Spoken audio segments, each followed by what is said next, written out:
Okay, good afternoon. This is the Steve Mazzacane podcast. It is September 22nd. Apparently, it is now or pretty close to fall. So we'll be, I don't know, leaves will be coming down pretty soon.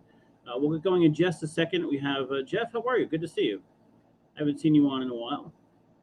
Um, we're going in just a second. We had Christy Cantu on yesterday. We are in the process of scheduling as many Board of Ed members as we can. If I have not reached out to you yet, I will. I will not miss you if you want to be on. Today we'll have Brett Joly on. We'll introduce him in a second. As usual, we'll talk about a little bit about the market. The good news from the Fed is they're putting off their tapering, which is to those that may not follow this, the economy is basically propped up by the Fed buying financial products, billions and billions of dollars of financial products. They'll be slowing that down in the next few months. So the question was, will they start now slowing that down, or will they put that off for a few months? They're going to put that off for a few months. So from the market, that's probably a good sign. So a really good, nice rebound day. The first couple of days of this week were not good, and then we have a nice rebound day today. So overall, if you're in the market, if you're following it with us, not a bad day. We will talk more about financial literacy going forward. I know we have some posts. We'll share those. We're going to focus on the Board of Ed now for the next probably week and a half, 2 weeks on some members. Okay, so I'm going to bring Brett in here in a second. Brett, can you see me? Yep, I can see you. Okay. I can hear you. You can hear me. Yep. Okay. All right, good. So thank you for coming on. I appreciate it.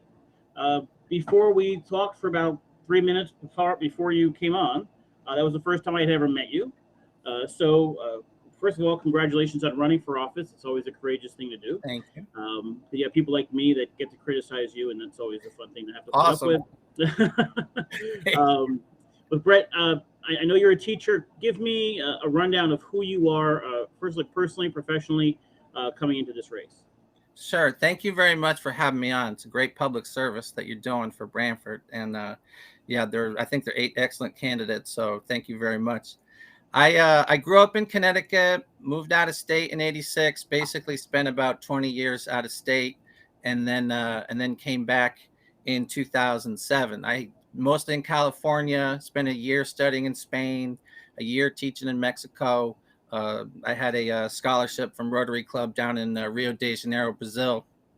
Got a master's degree from the School for International Training, which is where they had the first Peace Corps volunteers, did their language training there, and also a second master's degree in Hispanic languages from University of California, Santa Barbara.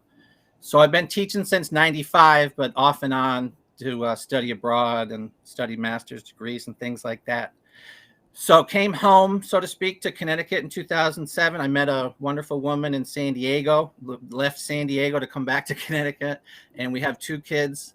My wife is from Spain, and so she became a U.S. citizen when we got married, and our 2 children, one is in kindergarten and one's in 3rd grade. So we try to raise them speaking Spanish, and I'm dug in. I love Brantford. We love Brantford very much. We were lucky to buy a house when we did, and we're not going anywhere. My daughter is going to be graduating many years from now. So, this is not one and done for me. If I don't win the election, then I'm still going to be here. And so I decided never had thought about running for Board of Ed in my life, but the last year and a half with the COVID situation, I became very frustrated with the response. And I decided at one point, this is a huge waste of my time trying to get people to communicate with me and to, listen to some things that I have to say. And I just decided I'm going to throw my hat in the ring, and I'm running. So that's basically my story in a nutshell. Brett, what do you teach and where? So I teach French and Spanish at North Haven Middle School. I've also taught I have a teaching credential, and I have the endorsement in Spanish, in French, in Portuguese, in Latin, and in social studies. So I've taught at one point or another in my career in different parts of either California or here. I've taught French, Spanish, Latin, and even Portuguese. So I'm at North Haven Middle School. Holy cow, with the amount of languages there. Well, I'm a language guy. Okay. When I was in 9th grade, they kicked me out of French and said, you don't have what it takes. And for years, I thought I was bad at learning languages. But when I went, back to school, I started volunteering at this Immaculate Conception shelter in Hartford for Okay. guys that didn't have a home, and they only spoke Spanish. So I had to use Spanish every day at the shelter. And suddenly I was successful. I needed the language. I started taking it in college. I fell in love with it. And once I learned Spanish, then I could go back and learn French and the other languages. They're all related. So it's not like, Chinese and Arabic or, that would be so different. They're all related. So it's not like that impressive, but I'm a language guy. And my story is that I was told I was no good at it. And it turned out I have a talent for it. So It's try to impressive. help my students realize they can do it. Even if they're down on themselves, try to support them. So you're teaching that in middle school. Yeah, so I teach French and Spanish at North Haven Middle School. So last year, wearing a mask every day. Some of the students are online. Some of the students are in my classroom, and this year it's all in the classroom for the most part. But it's a huge challenge. But I told my students, I'm so proud of them. They came to school, they wore their masks, they did the social distancing, they gave up their social events and their sports, and I'm so proud of this generation. We always hear about like, oh, this generation, they're not like ours. And I got news for you. They're going to be able to tell their kids, when their kids complain, they're going to say, well, when I was your age, I had to wear a mask to school. And they've I'm just so proud of the students. It's really been a privilege to teach them. We had I'd say 4 or 5 years ago a big push to get foreign languages in our school system as well. So to be interesting, it's very important. It's very, and the younger you can start, the better. And if you look at, say, like the money towns in Greenwich and stuff, they're all starting like kindergarten. And then a town that's like not as well off financially, well, maybe they're lucky if they have it in high school. And it says a lot about a school district, their commitment to foreign languages. Now, world languages, I guess we call it today. Now, I'm not saying that that's like the end all be all, but it is sort of a bellwether of where a town is. If you took French out of Walsh Intermediate School, to me, that's a red flag, for example. And, you want to start with, world languages as young as possible. And I'm not saying that like you have to have that to have a great school system, but a great school system, they're starting young with languages. That's interesting. All right. No, it was a significant part of the discussion here. And I be honest with you, I don't remember the outcome. Did we add teachers or not? Be something interesting to follow up on and talk to you about. Well, yeah, without a doubt. We're going to have a lot of stuff to talk about. Yeah. Now, you said one of the things that pushed you to get involved was a lack of response or lack of communication you were getting. Yeah, that's the way I felt, and I wish I was sort of like, Mahatma Gandhi or, Martin Luther King, there, these men of peace. But, I was kind of angry, to be honest with you, and I had to either internalize it or do something with it. And I decided to channel it. I mean, my wife teaches at Hill House in New Haven. I teach in North Haven. My daughter's at Murphy. And I have many friends in North Branford because I taught there many years. So I have, boots on the ground in 4 different towns. And I could see like what was working and what wasn't. And I tried to communicate, with the superintendent and the head of the Board of Ed. And I felt like they were circling the wagons. I'm getting the runaround. They're not communicating with me. And I was very frustrated because I felt like, I have some good ideas. And I'm not saying you have to do them, but at least like hear me out. And when I talked to different parents in town, many of them had the same feeling. They felt like they weren't being heard. They were very frustrated. And at some point, I actually sent an email where I said, this has been a colossal waste of my time. And I just called over, down to the registrar, sort of like asking, what does one have to do? And I went out for a walk. And my wife calls me and says, I hear you're running for Board of Education. So the Democrats called me up and they wanted an interview, and we're off to the races. So, I feel like I speak for many people in town that feel like they haven't been heard, that feel like they want a change. They don't want people at the top to circle the wagons. They want more communication. They want more transparency, and they want to feel like they have a place at the table. And again, I don't have any political aspirations. Some people want to be on Board of Ed to get in the town council. I'm done. I mean, I'm a teacher. I'm thrilled with my job. I have no political aspirations, but I feel like there are things that we can do. And I have children, And so that's my reason for running, because I feel like I listen to people, and I feel like people that want to be heard, they'll be able to talk to me. One thing we did was immediately we put up a Facebook page.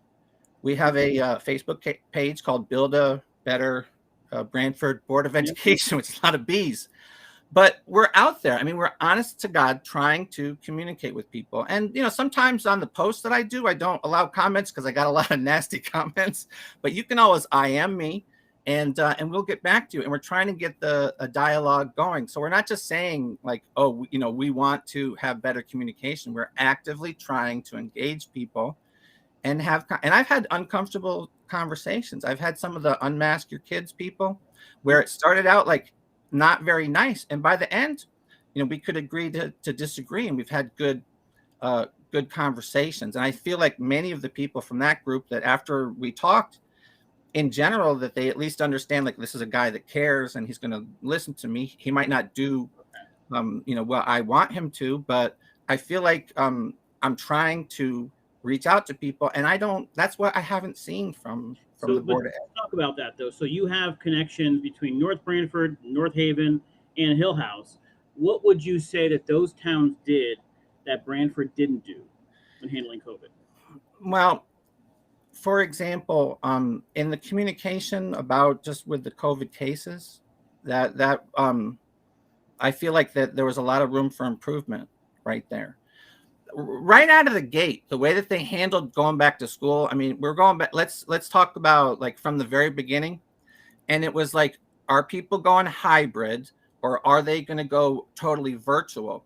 And a lot of towns had this plan where you would start out like, certain kids go on like A and B on like Monday and Tuesday, and other kids go on Wednesday and Thursday. But right out of the gate, they came up with this strange plan where like every kid was going to school. The buses were going to come in the morning and then later in the morning. And then the other half of the class was going to come in the afternoon. It was this bizarre type of schedule. And I'm telling them like, this is not going to work. Please, we can't have the buses running 4 times a day instead of twice. In North Haven, they immediately took the IT person and they made her like the COVID like czarina. And so she stopped being the IT person and she was just in charge of COVID. So this is like a top person, like hotshot, and she has been on top of everything. So she was on top of like making sure everybody's had the vaccines, or anything that had to do with COVID. She was right on top of it, and she did a great job. I'm talking daycare. For me, the big thing was daycare. I felt like they didn't really think through some of the changes that they made. So because of federal funding that was sort of cut, and the numbers, like the SAC program was diminished greatly last year, that impacted me directly. I was going to have to either quit my job or my wife because of that issue. And we ended up having to send my daughter, who's she was in 2nd grade last year. The days that she didn't go to school, we couldn't watch her. So she went to my daughter's daycare in Hamden. So imagine like every day last year, I would drive my girl that's a kindergartner now, and Victoria, who was in 2nd then. So 3 days a week, Victoria would have to go to my daughter's daycare. So she's in 2nd grade, and no kid is even in kindergarten besides her. And she would sit at the desk, and the teacher would set her up with the computer, and she'd do virtual learning like that. And if this daycare hadn't said like, yes, we'll allow her to come here, even though she's technically too old and whatever, one of us would have had to quit our job. So not only that, but that cost a lot of money. So, I mean, I'm a teacher. I'm not going to complain, but I'm not getting rich. This was a huge financial hit for me. And then it seemed so that's a very, a way that we had to do all these gymnastics to financial, logistical gymnastics. And then you get this call every once in a while of like, oh, tomorrow we're not going to have school, or, tomorrow we're going to do this half day, so they get all these ideas out of the blue, and I get blindsided, and I was like, I want to jump off a bridge.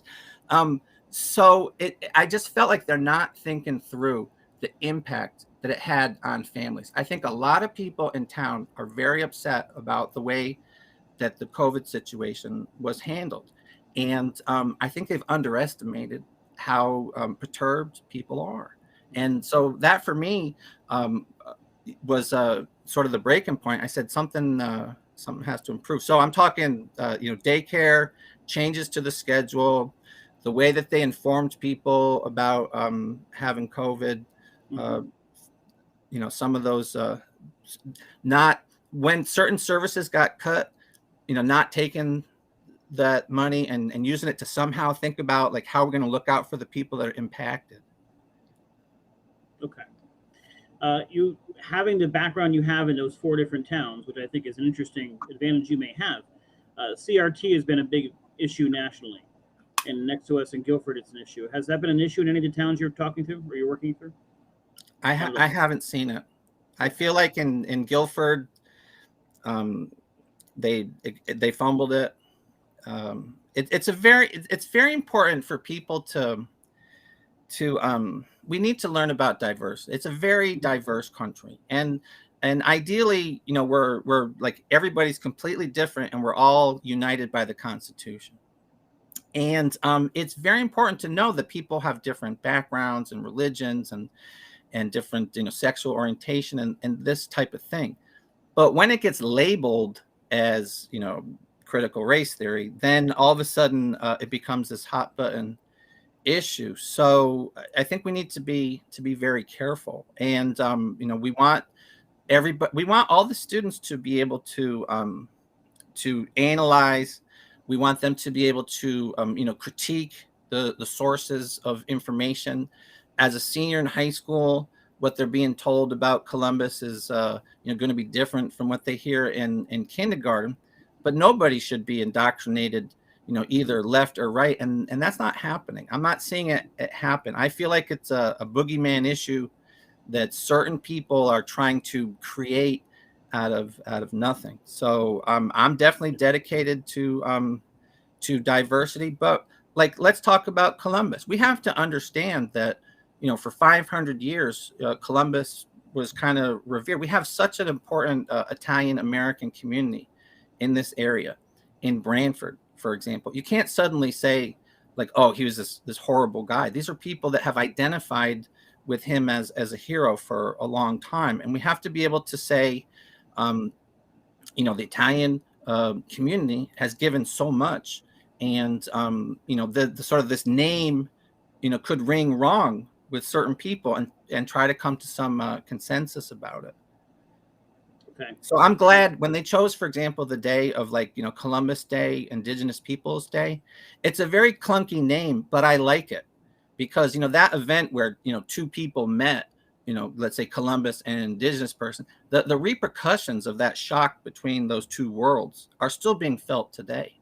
And so when somebody understands something completely different than another, like that's okay. And we need to learn how to respect each other's point of view.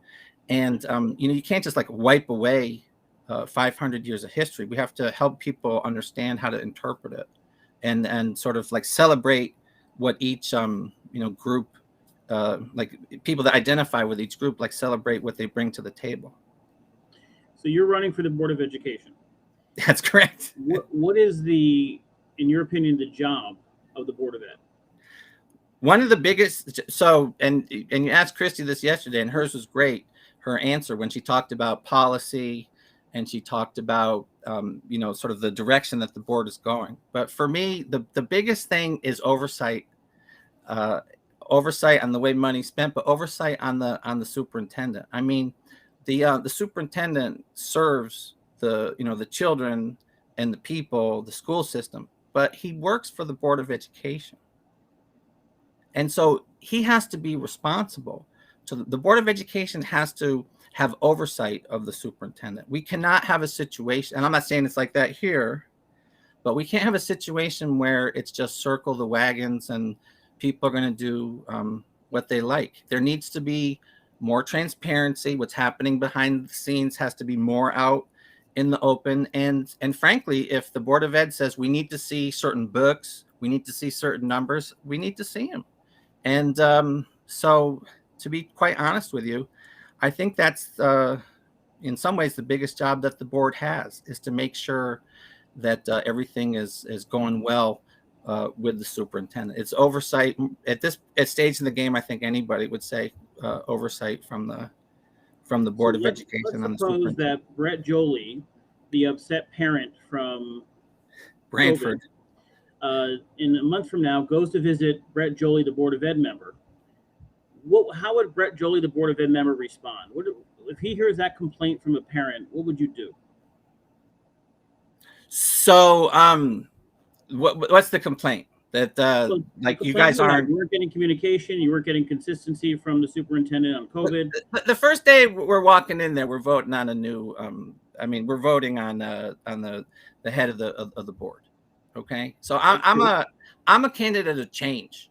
If people are happy, you want the status quo, let's vote for somebody else. I'm going to tell you who I am. I'm the candidate of change. I've heard that there's been change going on, and that's awesome. I know that there are many people that are working. This is going to happen. This is if you want to change, then it's Brett Joly. And so they're not going to say to me we don't see this, because that's going to happen. There's going to be a change there, and when people say we want to see something, they're going to see it. I write back to people. It takes time. It's not correct for the superintendent, for a principal, for the head of the Board of Ed to not respond to people. It's uncomfortable responding to people that have different points of view and sometimes are angry. But I've been doing it, and I will continue. And they're not going to say to me, "Oh, well, you promised, that things would be more transparent." And they're going to be. They will be from the first day. Okay. All right. So we realize you're not voting for John Prince. Okay. Well, I'm not going to come right out and say that, but if we can read between the lines, Brett Joly, candidate of change. So I'm not status quo. Mayberry's over. Say it again. So those are pretty wide lines then. Brett, the question then, let's talk about the superintendent. Yeah. His extension is coming up. It may be before the election or after the election. Why don't you give me a critique of the super? If he worked for you, how would you critique the superintendent? If he worked for me, if I'm on the Board of Ed and he works for me, 12 years is a long time. Odysseus was at Troy for 10 years. He's been here for 12. It's not a lifetime appointment, and you have to earn it. An extension has to be earned. It's not a given. It's not something that we just renew it all the time. So if a superintendent is doing an awesome job and they've earned the extension, then they get the extension.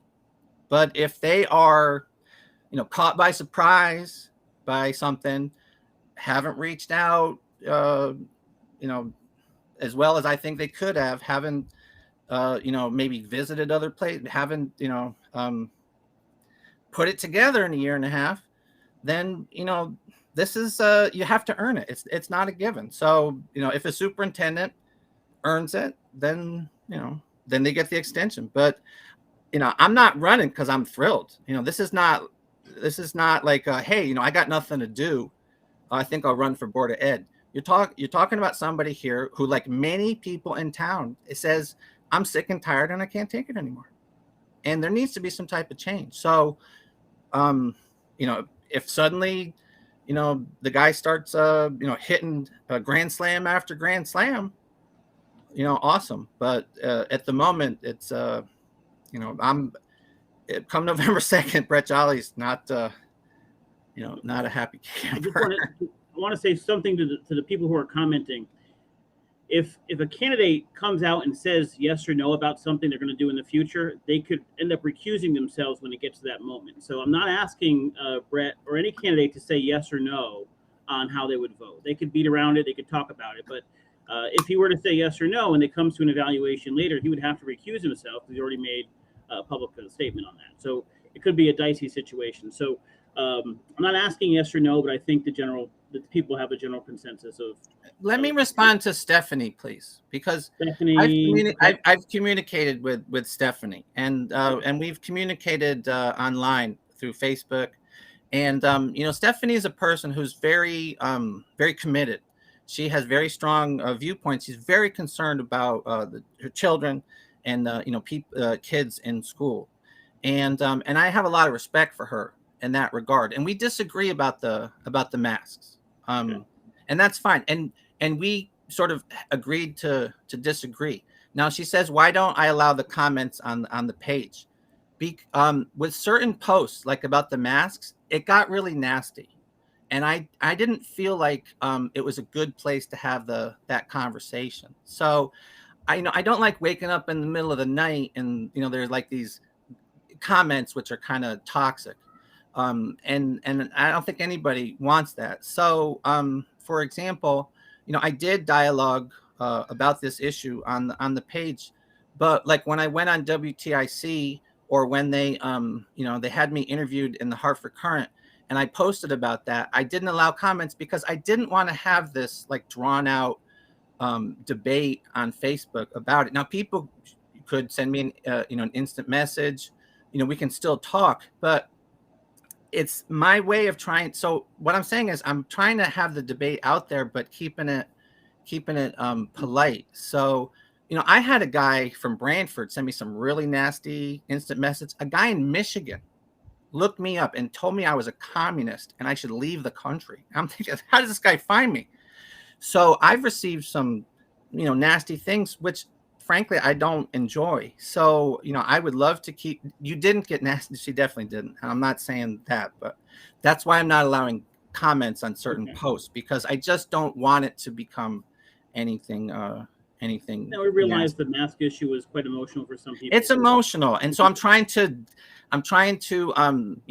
like engage people, but not have it get ugly, and it's kind of tough to do. So I'll be happy to chat with you more sort of directly, Stephanie, but I just don't want to have like this sort of messy public debate where people's emotions get so. And if if you don't agree with that, I apologize. I really do, but I do respect you very much for your positions, and I know you're working hard for the best for the students. Mary Grandy here, and she's very experienced with the Board of Ed.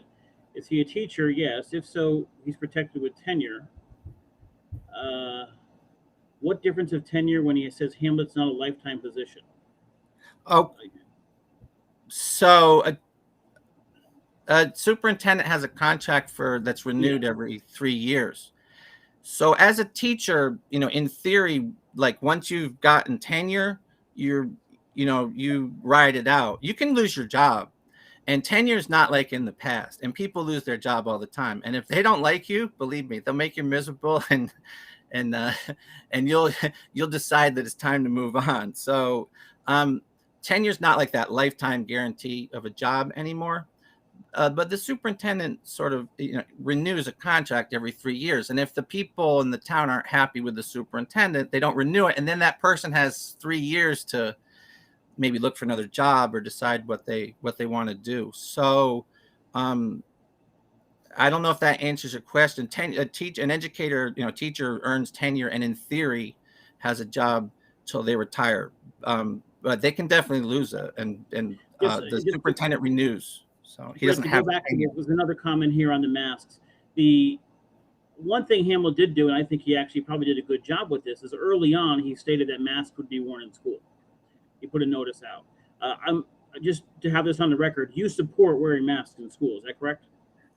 So I tell my students I wear a mask because I don't want to wear a mask. I mean, I don't like wearing a mask. I don't want my kids to wear a mask. I don't want anybody to have to wear one, but we have to get to the other side of this pandemic. So if part of the plan is, like at the moment, vaccinate as many people as possible, do the social distancing and wearing masks, then yes, I support it 100% because I don't want to wear them. So we have to get to the other side of this pandemic. If we don't have the masks in school at the moment, kids are going to get sick. They're going to pass it on. And then they're going to end up saying, well, we got to shut down the schools and go virtual again. The whole idea is to keep the schools open and give the students as much of an authentic educational experience as possible. So at the moment, that seems to require wearing a mask at school. So I feel like let's all pitch in together. Let's do this. Let's get to the other side. And then, one day we won't have to wear them anymore, instead of like drawing it out So I'm in favor of masks if the health authorities say that we should wear them. Okay. And Jeff asked a question. This will be the last question I ask, but it's a good question. Let's suppose 6 months from now, a year from now, you're running a committee to find a superintendent. What are you looking for? I think they're going to be like other people running it. I mean, I'm coming in fresh. A lot of people have been around. I wouldn't definitely be spearheading that. But, you need somebody with experience. This is Branford. Some report just came out where Branford Public Schools, B plus. B plus is pretty good, but we can be an A. There's no reason that we can't be, just as good or better or as highly prestigious of a school district as Guilford or Madison or anybody else. We have everything that we need for that. So superintendent, you need to bring in somebody with experience, a proven track record. You don't need to bring in somebody like, oh, let's give them a shot at superintendent, and somebody with excellent communication skills and that's been successful. So I'm talking an experienced person, proven track record, and somebody that is going to be able to communicate. And those are some of the main things and somebody that believes that we can be the best. I'll tell you right now, I bump into people and I've seen people, they say, oh, well, yeah, I'm moving. And I said, where are you going? They say, I'm going to Guilford. And I said, well, why are you going to Guilford? Oh, the school system. Well, 6 years from now, if people tell me, oh, I'm moving out of Guilford, I'm going to Branford for the school system, well, then I did my job. Okay. So we need a superintendent to believe that we can be there. Say it again. That's a pretty high standard. So 6 years. It is, but let's not sell ourselves short. We are this is an amazing time. I'm serious. I think Branford needs to not sell itself short. We have everything they have over there. They got a lot of, I don't want get mad at me, but they got a lot of smoke and mirrors. They're living off their prestige quite a bit. And we got some hardworking people in this town, and we have everything that they have. And I have no doubt that you get the right superintendent in here and people that believe in it. There's no reason that we can't have a top flight school system. Look at Glastonbury. Glastonbury was nothing 50 years ago. That was a cow town. And now it's like everybody wants to live in Glastonbury. Oh, they got like one of the top school systems around. It wasn't like that before. They earned it, right? So let's recognize that we have such amazing things here. We're on the cusp. We just need a little bit. We're going to put this together. That's my feeling about the educational system. All right. So, Brett, I'll give you a minute or two and give me your sales pitch. Tell me why we should vote for you. Well, you should vote for me because if you want change, I'm going to be that person. There are many excellent people on the ballot. I think in some ways you can't go wrong. I'll be honest. But some people are more towards working for change, and other people want a lot of change coming up. If you're a person that says, I'm not happy with the way things are right now, and it's time for a change, then I'm your guy. Okay, short and sweet. Well, I appreciate it. As I said before, I thank you for running. It takes a lot to put your name on a ballot and take some of the pressure it takes sometimes to run. I hope you enjoy the rest of the campaign. Thank you very much for having me on the show. It's a great public service that you're doing, and there are many excellent people. And if I don't get elected this time around, I'm not one and done. I'm not going anywhere, and we're gonna okay. Keep making this a great town. So thank you for having me on, Steve. And it's my pleasure. Thank you for coming on, Brett. Thanks. I'll talk to you later. Talk later. Bye-bye. Okay, so that was Brett. We have 2 of 8 down of the interviews we've done. Interesting background. I like the fact that I'll tell you, when I went to school, the worst thing for me was language. I couldn't learn a foreign language if I wanted to. And I do agree that it probably needs to be something done at a very young age. I'm not sure where Branford stands with that right now. So that might be something we need to look into, and he might be helpful looking into that. That said, there's I think the mask people are fairly outnumbered, but I understand where they're coming from. I hope for all of our sakes that we don't have to wear masks much longer, but if he got into a little issue with some of them, that's not a shock based on the tenor of some of those conversations. But an interesting person.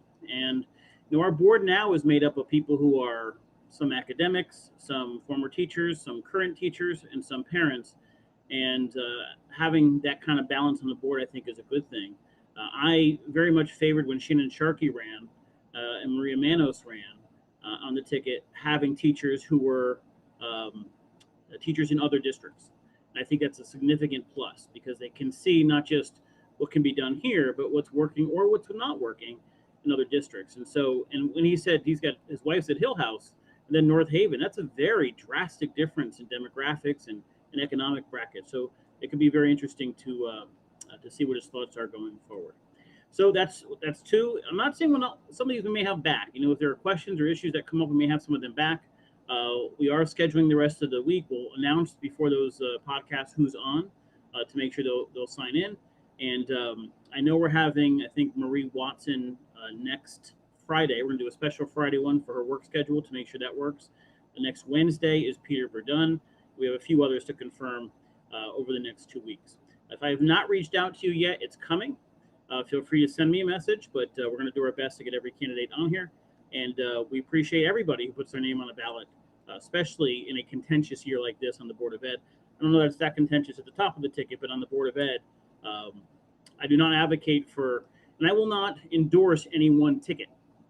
You know, yes, Jamie Cosgrove would be my choice at the top of the ticket. When it gets to the Board of Education, I'm not going to say vote Republican or vote Democrat because there really is no ideology that governs any group of people. It's what experience as an individual bring to this board, and that can be valuable moving forward. So thank you for it, Jeff. My pleasure. Jack Hernandez was never a superintendent before. I believe he was an interim in Hamden, but I don't think he was ever a full-time superintendent. Amy, people who are, I don't know what this says, still get COVID and spread it. They can be more asymptomatic. Expect more homeschooling if the vax is mandated. Hernandez should go. There's going to be people who feel strongly either way about that.